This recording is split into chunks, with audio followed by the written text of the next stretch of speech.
You know, serving is really where it's at Stillwater. I mean, when you see what happens here, the vast majority of it happens because of great folks in this church who serve. And our board's a great example of that, but there are many, many others. You know, when you came in today, the food was set out, the building was unlocked, the bulletins were all stuffed, and one of them was probably placed in your hand. Somebody greeted you at the door. If you got kids right now, they're being loved on and told about Jesus. The media's been working great back there. So many other things, and every single one of those done by servants. Every one of them. And that's just a few. That's just a few of the countless things. Praise team, you name it, right? Countless ways that people serve. And then there's other ways you don't see. Like we have our Habitat project coming up in September, right? Which feels like a long ways away. But if you ask the leaders of that, it's not, because I was getting emails from them this week about this project this year. They're already hard at work on it to make that great. And so many other ministries. Stillwater Church is a place that has been and always will be led by great servant leaders. Because that's what Jesus calls us to do. It's not just about financial efficiency. It's about us being faithful to Jesus' call.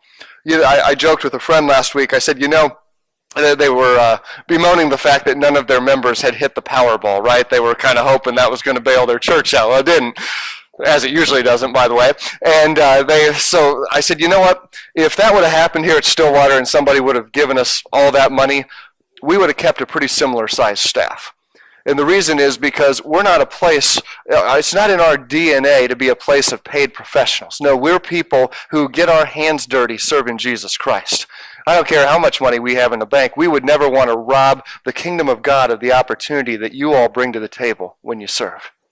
It's amazing. It's amazing to me. One of my favorite things about getting to be your pastor is getting to see how God uses you, how God uses this church to do great things to build God's kingdom. And you know, all these things, we don't have like some like little monastery out back of like super Christians, right, who we call in for all this stuff. It's normal people just like us right here who serve Jesus Christ and who God uses to build his kingdom. You know, and it's a radically different thing than the way the rest of the world lives. Because in our world today, so many folks live to just serve themselves. I mean, selfishness is a primary way that they operate. They tend to not serve others unless they believe there's something directly in it for themselves. That's manipulation, right? You know, I might appear to do something for you, but really I'm wanting something in return. There's very few examples outside of the church of true selfless service. There's countless examples of just the opposite. I read a story. This goes way back to March 14th, 1965, I believe it was. There was a woman in New York. Her name was Kitty. She was walking home late one night in Queens, and she was tragically attacked by a man with a knife. Kitty cried out for help. Nobody came to her rescue. The man wasn't successful in killing her on the first attack. She continued to walk home bloodied and hurt. And over the next period of 40 minutes, this man would continually attack her. She would continually cry out, and everyone else would continue to ignore her. Kitty died on the street that night. Police would investigate later and find out that a minimum of 38 people heard her cries for help and admitted to that. Yet not one even called the police, much less stepping in to help. Not one even picked up a phone.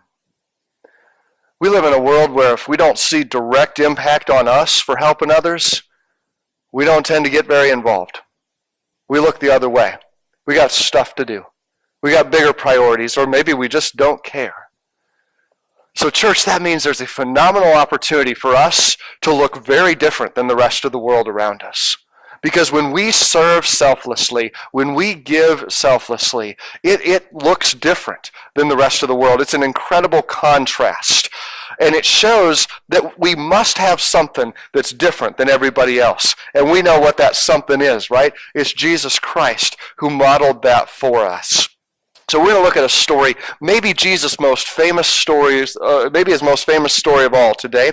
We're in Luke chapter 10. You can turn there in your Bibles, or we'll have it on the screen. The story starts in verse 25. It says this: One day, an expert in religious law stood up to test Jesus by asking this question: Teacher, what should I do to inherit eternal life? What should I do to inherit eternal life? That's like the most important question you can ever ask. You should ask it. I should ask it. What is it, Jesus, that I need to do so that my sins can be forgiven, so that I can live forever in heaven with you, God, and not be separated from you forever? What do I need to do?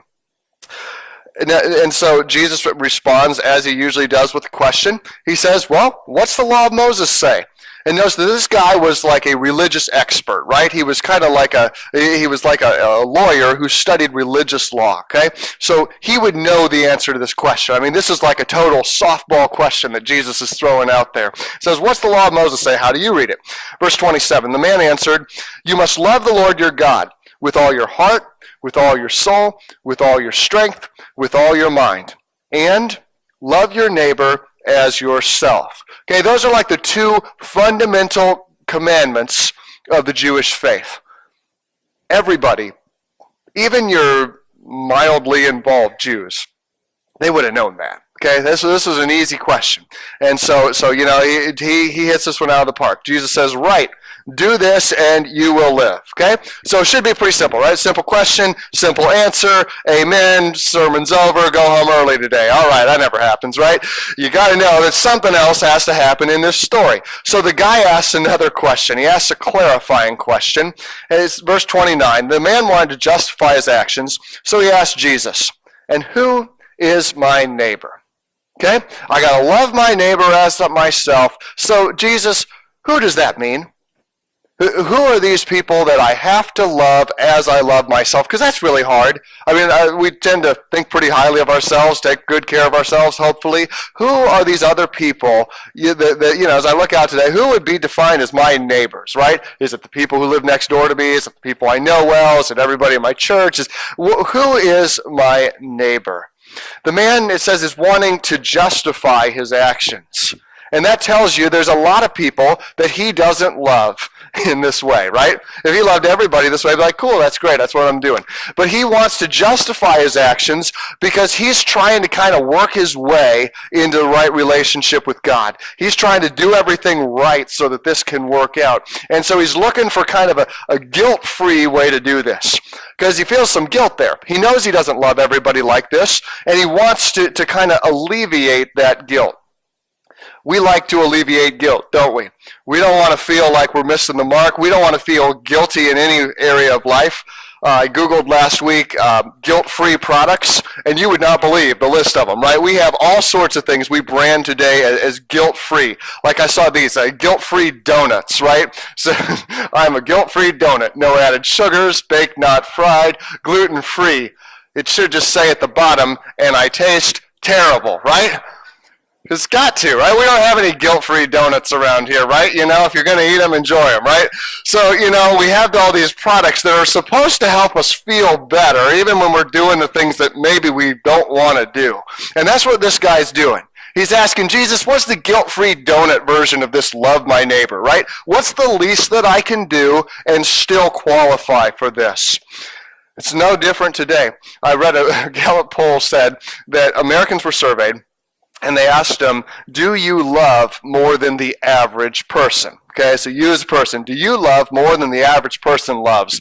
And 90% of us said yes. Now, statistically speaking, that's not really possible, right? That would tell us that at least, say, around 40% of us are delusional about the way we love others because we can't love more than others, right? So 90% of us think that we're better than average here. So the same was true in Jesus' day. So he replies with a story, verse 30. A Jewish man was traveling from Jerusalem to Jericho, and he was attacked by bandits. They stripped him of his clothes, beat him up, and left him half dead beside the road. It's almost like Kitty's story that I told you earlier. A guy he's traveling. He's in a very dangerous road. This road from Jerusalem to Jericho, It's a road of about 17 miles, and from Jerusalem to Jericho, the elevation drops by like 3,500 feet, right? It's kind of a treacherous road. It goes through a valley that has lots of rocks, lots of places for robbers to hide.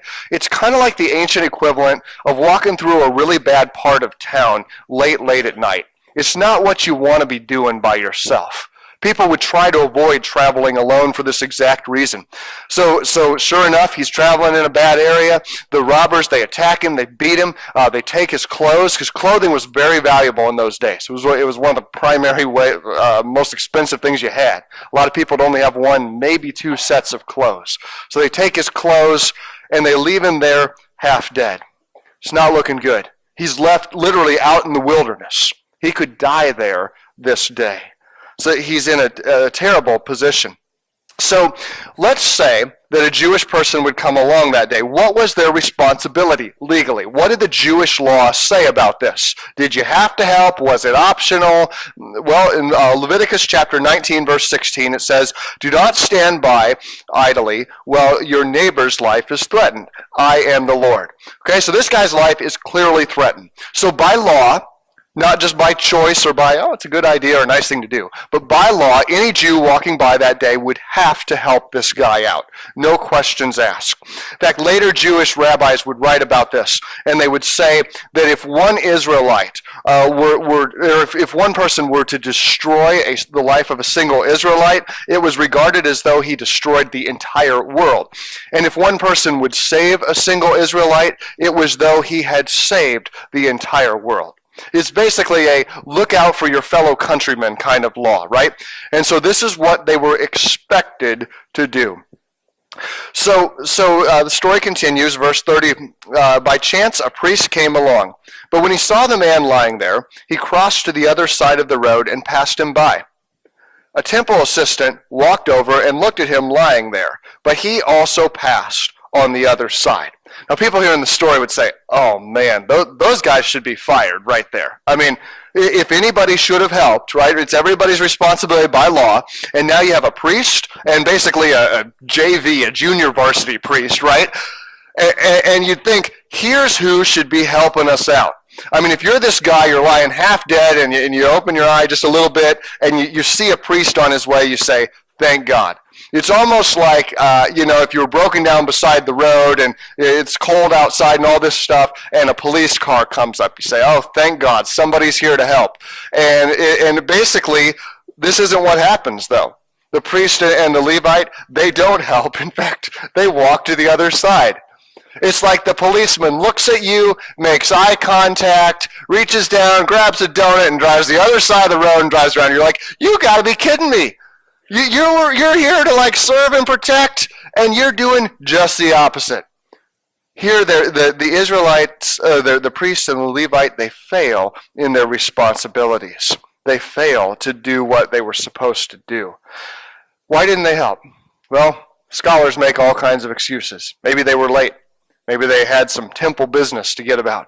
Maybe they didn't know if he was dead or not. And if they touched an unclean body, then they could be defiled, right? And they could be unclean and unable to serve for a while. Or maybe it was just more practical. Maybe they weren't real big on first aid, right? Maybe they had queasy stomachs and didn't want to help out. Maybe they had just got some new robes and they didn't want to get blood on them. I don't know. We make lots of excuses for why we can't serve. Everybody does. I don't have time. I'm busy. I don't know if I've ever met anybody nowadays who'd say, I'm genuinely not busy. I have lots of time on my hand. I just don't do much. So sure, I'd love to serve. All of us, whether we're truly busy or not, we have this perception that we're really busy, right? Like when we go back to where our relatives are from, we have a grandma who's in her, I think, 90s now, right? And we try to spend some time with her. And it used to be that we'd try to spend time with her. Say, well, I'd like to see you then, but I don't have time. Like, what do you mean you don't have time? Like, well, I have to get my hair done then. Like, seriously, we're only here for a little bit. Can't that be rescheduled to any other hour of the day, potentially? But everybody perceives that they're busy, right? And that's where these folks are at. They perceive that they're busy or they don't have time or whatever. Or we say, well, nobody's asked me, right? Nobody's asked me to serve. Or nobody's asked me in the way that I think they should ask me to serve. Or also, we come up with all sorts of silly stuff. And at the end of the day, they're all the same excuses. Or they're all the same thing. They're excuses by which I don't want to obey Jesus. It doesn't really matter what the Levite's excuse was that day. It doesn't hold any water. He was breaking God's direct word. And here at Stillwater, we believe that everybody should be involved in ministry somehow. We believe that every person here in this room is good at something. You're gifted at something. You're unique. There's nobody around here just like you. There's nobody that can do exactly the same things you can do. And you know, if you're sitting in the stands, not out on the playing field of ministry, our team's not going to be as successful. It's not. We may still get some things done. Ministries will still happen. And you may buy into the myth of saying, see, it works fine without me. Not true. God's kingdom is missing out. God's kingdom is missing out on what you bring to the table. Because there's nobody else just like you. And you know, our teams are missing out around here because there's so many folks, so many areas where we need folks to serve, and we're waiting for folks to serve, or ministries that aren't yet happening and will be happening someday. It's just a matter of the right folks stepping forward. And I strongly believe that God's brought everybody here that we need to do the ministry that we're called to do this week. And next week, he'll be faithful to bring everybody here who we need to do the ministry for next week. God's a big God. He's faithful. The question is, are we faithful in stepping forward to serve? Now, you've heard the story before. You probably know what's coming next. You probably already know the name of this story, right? The parable of the Good Samaritan. That's right. Good Samaritan. That sounds like a great word, right? We have a hospital here named after that, right? If we called somebody, if I said, hey, so-and-so over there, they're a real good Samaritan. You think, oh, they must be a great person, right? The last episode of Seinfeld, the Good Samaritan, right? This is something that we think of highly in our culture. You don't need to be a Christian to know this is a good term. And this is where we get a little messed up over this story, because we think, yep, Good Samaritan comes, all right.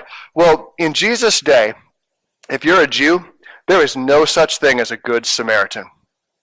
Samaritans were trash. Horrible. Your worst enemies. If you're a Jew, you hate Samaritans. I mean, so bad, if you're taking a journey and you're here, Samaria's here, and you got to get to there, you will literally go all the way around Samaria just to avoid even walking in that stinking area. You don't like those people. You don't know any of them, because Jews and Samaritans don't talk together. In fact, if you called somebody a Samaritan, it's a mean insult. The Pharisees once called Jesus a Samaritan. Everybody knew he wasn't a Samaritan, but it was literally an insulting term. It was a slur in those days, okay?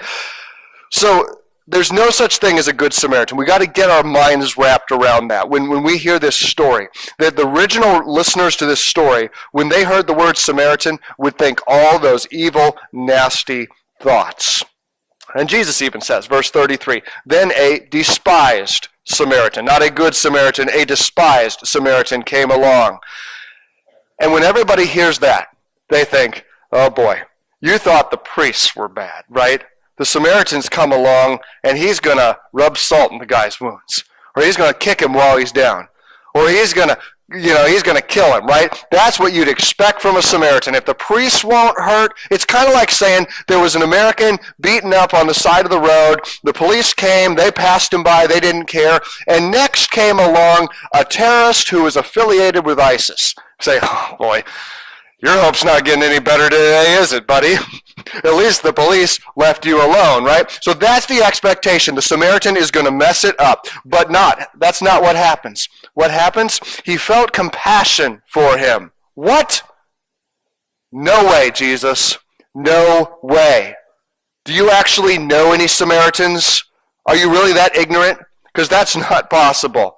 It says, but going over to him, the Samaritan soothed his wounds with olive oil and wine, bandaged them. Then he put the man on his own donkey and took him to an inn where they took care of him. The next day, he handed the innkeeper 2 silver coins, telling him, take care of this man. If his bill runs higher than this, I'll pay you the next time I'm here.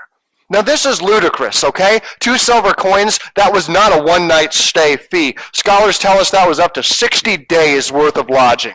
60 days! This stupid Samaritan not only helps the guy out, probably gets all bloody in the process, probably has to take some of his own clothes, tear them to make bandages for this guy. He then goes and pays for 2 months lodging, and on top of that, what does he do? He says, hey, if there's any more bills, here's my credit card, right? Just put them on that. Do you know anything about hospitals, Samaritan? They'll take you for everything you're worth, right? Your card's going to be maxed out like the second day. This is absurd. This story seems to not make any sense if you know what Israel was like then. And Jesus makes no mistakes in telling this. It's exactly how he wanted people to feel. It's exactly how uncomfortable. Why does he want them to feel so uncomfortable? Well, first, because it's an unnatural thing to serve others. And the Samaritan teaches us, you'll see in your notes, that I must become less so that Jesus can become more. The Samaritan, who would have been seen as the lowliest of people, lowers himself even more to help this guy out, to do the work that nobody else wanted to do. He really was modeling what Jesus would model. Here, the enemies of the Jews were modeling who the ultimate Jew was. It's really an ironic story. But secondly, the Samaritan teaches us that I'm called to serve, especially if it's expensive. I mean, here it cost the Samaritan a lot. It cost him his time. Cost him a lot of hassle that day. He stayed with the guy overnight, provided care to him, and then he gives him a whole heck of a lot of money as well. He serves in that way. But then Jesus does something weird. He asks this question of the man. Now remember what the original question was. Who is my neighbor, right? Of all y'all out here, who are the ones I actually have to be nice to, right? That's the question on the table. And what does Jesus say? Now, which of these 3 would you say was a neighbor to the man who was attacked by bandits? Time out. That wasn't the question, Jesus. The question is, who of you do I have to be nice to? And Jesus says, nope. Who was the neighbor? Who am I being a neighbor to in this story? Okay, you get the difference? It's not who can I exclude, it's what kind of neighbor am I? Jesus turns it on its head. The man has no other reply but to say, the one who showed him mercy. Notice, I guess he had one other reply. He could have said the Samaritan, but he can't even utter that word, right? It's so disgusting to him. So who is the one who was a neighbor? The one who showed him mercy. He's been wanting to know, who can I exclude? And now this is all messed up for him. Because now he sees that this hard religion he's been trying to practice, right? I'm going to follow it perfectly. I'm going to pick and choose which of you are my actual neighbors. Then I'm going to love you as I should. I'm going to meet expectations. I go to heaven. And Jesus basically says, nope, it's all your neighbor. Everybody's your neighbor. If they're hurting, if they're lost, if they're beat up along the side of the road, if they're your enemies, if they're the people who would insult you, if they're the people you love, it doesn't matter. They're all your neighbors.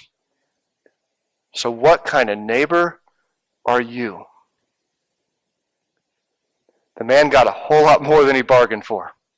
And that's often how it goes with Jesus. And it teaches us a lot about serving. It teaches us that we don't get to pick and choose who we serve. We don't get to pick and choose who is worthy of God's grace because God has chosen everybody. God has chosen to give his grace to everybody, and we're to be channels through which that grace flows, right? So we have a responsibility to everybody. There's nobody in your life who's not your neighbor. The people around us who don't know Jesus, who you don't know, neighbors. The people at your work who you don't like, neighbors. The people in your family you don't get along with, neighbors. The people who you define as enemies, neighbors. What kind of neighbor am I? What kind of neighbor are you? What kind of neighbor are we as a church? I heard a great illustration about, it was comparing churches to sea vessels, to ships, and two main kind of ships, right? The first one, you've probably been on one of these, some of you have before, a cruise ship, right? Anybody been on a cruise before? Anybody? Isn't it great? I mean, when you're on a cruise, it's all about you, right? I mean, how's the food on a cruise? Pretty good? Does it ever end? Nope. 24/7, right? There's always food. You can eat dinner and then go eat second dinner. Nobody's going to judge you. You're on a cruise, right? Around here we'd say what's wrong with you? But on a cruise, hey, it's all good. It's all free, right? You paid for it. Somebody's going to make up your room. You leave it kind of a mess. No worries. We'll take care of that, right? So they're going to take you to cool places and do fun stuff because you are a participant and the show is put on for you. You're there to take in this show, this entertainment that's going on. And it's all good because you're on vacation, right? There's another type of a ship that's a little bit different.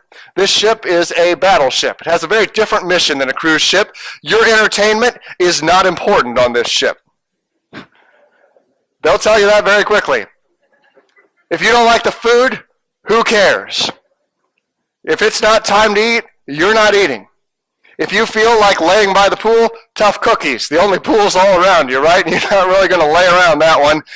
And if you slack off, your teammates suffer. On a battleship, the mission is really clear, and we're all on a certain direction to accomplish that, and every person is essential. Every team is essential. On a cruise ship, if that thing stops at port and you go off by yourself and you get lost and have a great time and the ship leaves without you, they're going to be fine. That's your problem now, right? The ship is going to go on and the cruise will go on. It'll be one less person around the dinner table. With a battleship, everybody's essential. And let me tell you, church, Stillwater Church is not a cruise ship, will not ever be a cruise ship. Jesus didn't call us to cruise, okay? That's for your vacation. Have a great time doing that. But church, we don't exist for our own personal comfort. We don't exist. Stillwater Church doesn't exist to serve me, to serve you. The Stillwater Church exists because there's a whole lot of people out there who don't know Jesus. And who else does he have here besides the church? Who else does he have here in Dayton? If the church won't do it, who will? If you and I sit on our hands, who's going to do it? Who's going to be the neighbor that Jesus is looking for here? Who's going to be the one who picks up the one who's hurt? Who's going to be the one who helps the one in need? Who's going to be the one who loves on that person who walks through our doors, who may not know if they want to live another day? Who's going to be the one who helps the child who doesn't have anybody to tell them about Jesus and somehow they make their way here for an event? Who's going to be the one who shows that compassion? Friends, it's you and it's me. What kind of neighbor is Jesus calling you to be?